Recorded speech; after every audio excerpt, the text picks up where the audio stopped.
अगर आपको बहुत समय हो गया है, महीने नहीं बरसें हो गई हैं ध्यान करते करते, परंतु आज तक अभी तक आपकी समाधि नहीं लगी है, समाधि में नहीं जा पा रहे हैं, प्रयास बहुत करते हैं, रोज घंटे 2 घंटे हम ध्यान में बैठते हैं, सुबह भी बैठते हैं हम, शाम को भी बैठते हैं, परंतु समाधिष्ट नहीं हो पा रहे हैं। अब लगता है कि हमें विधि बदल देना चाहिए या दूसरा तरीका अपनाना चाहिए, या उनको लगता है कि कहीं हम कमी कर रहे हैं, कहीं गड़बड़ हो रही है, क्या गलती कर रहे हैं, कैसे समझेंगे। अगर इस तरह के प्रश्न हैं और इस तरह की अगर समस्या है, तो फिर आज की बात को ध्यान से समझना, ध्यान से सुनना।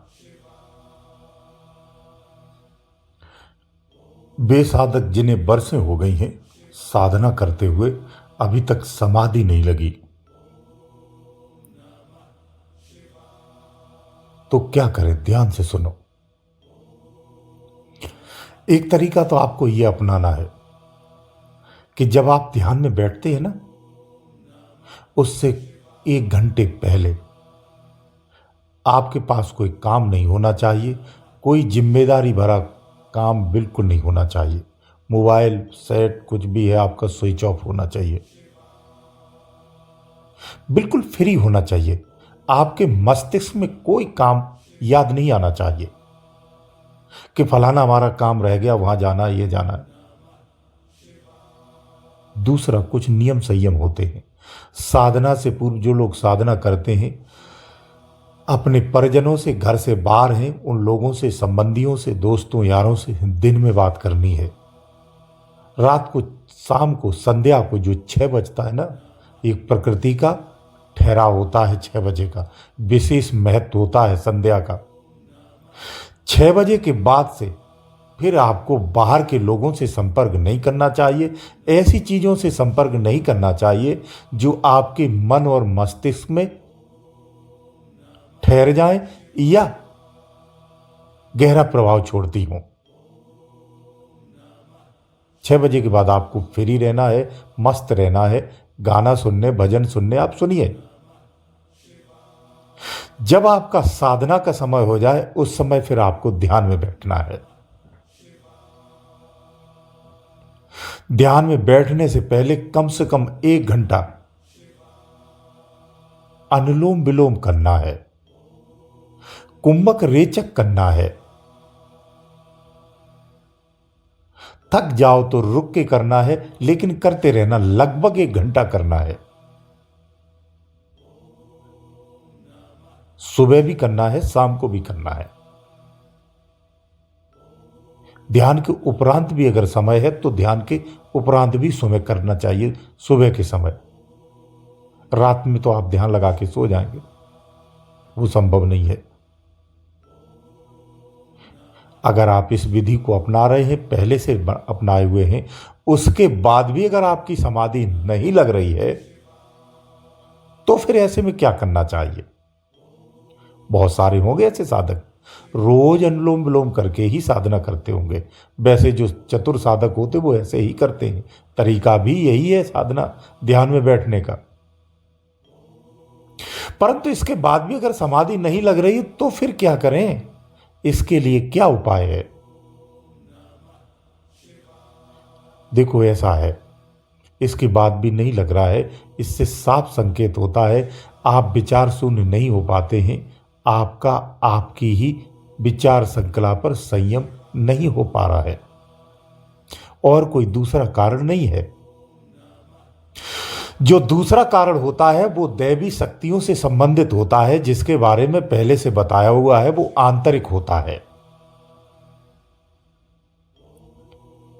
कई कारण होते हैं समाधिष्ट न होने के। जो साधक संतवाणी के वीडियो देखते हैं, ईमानदारी से देखते हैं, तो इसमें सब फिजिकली ज्ञान है, यहां पन्नों से रटा हुआ ज्ञान नहीं है।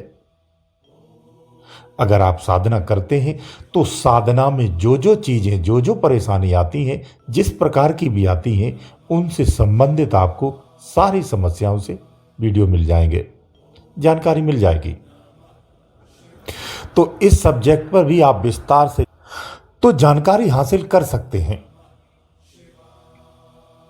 अनुलोम विलोम के बाद भी अगर आप समाधिष्ट नहीं होते हैं तो क्या करना है, इसे ध्यान से सुनो। फिर आपको ध्यान छोड़ देना है।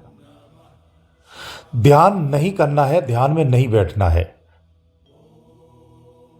अगर बैठना है तो हल्का फुल्का बैठिए, ताकि शरीर को आदत बनी रहे आसन पर बैठने की।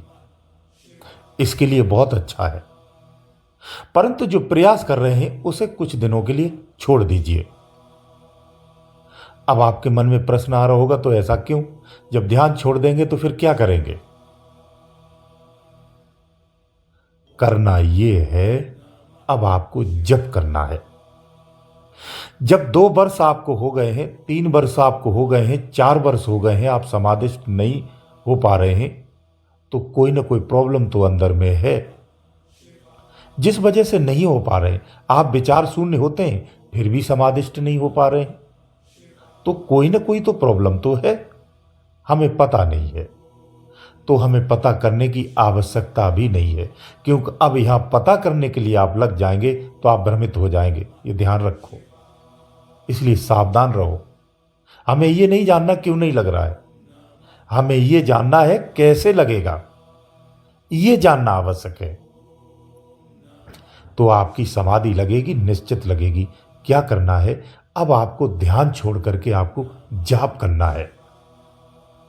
इसलिए प्रारंभ में बहुत सारे लोग हैं वो जाप नहीं करते, सीधा ध्यान करना प्रारंभ कर देते हैं। उनके साथ ये समस्या आती है।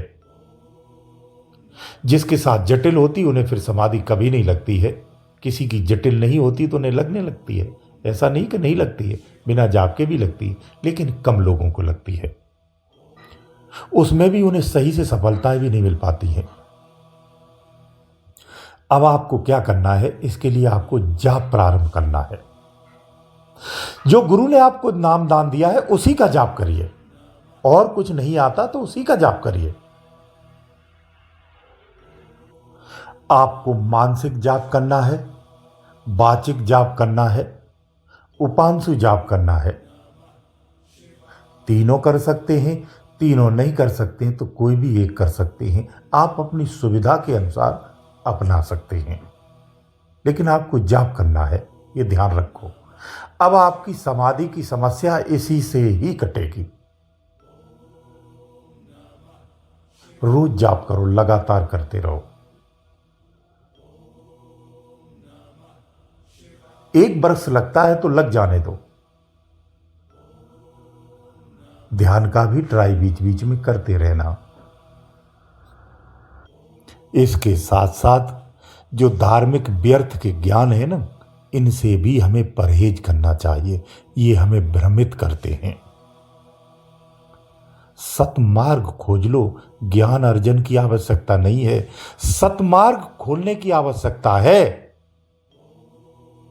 सतमार्ग खुलेगा, सारा ज्ञान अपने आप मिलेगा। इसलिए ज्ञान अर्जन मत करो, साधना करना सीखो, ध्यान करना सीखो। जाप करते रहना, बीच बीच में ध्यान को अंजवाते रहना, आपका ध्यान लगने लगेगा, आप समाधिष्ट हो जाएंगे। आपको दृढ़ विश्वास होना चाहिए। गुरुदेव दयालु।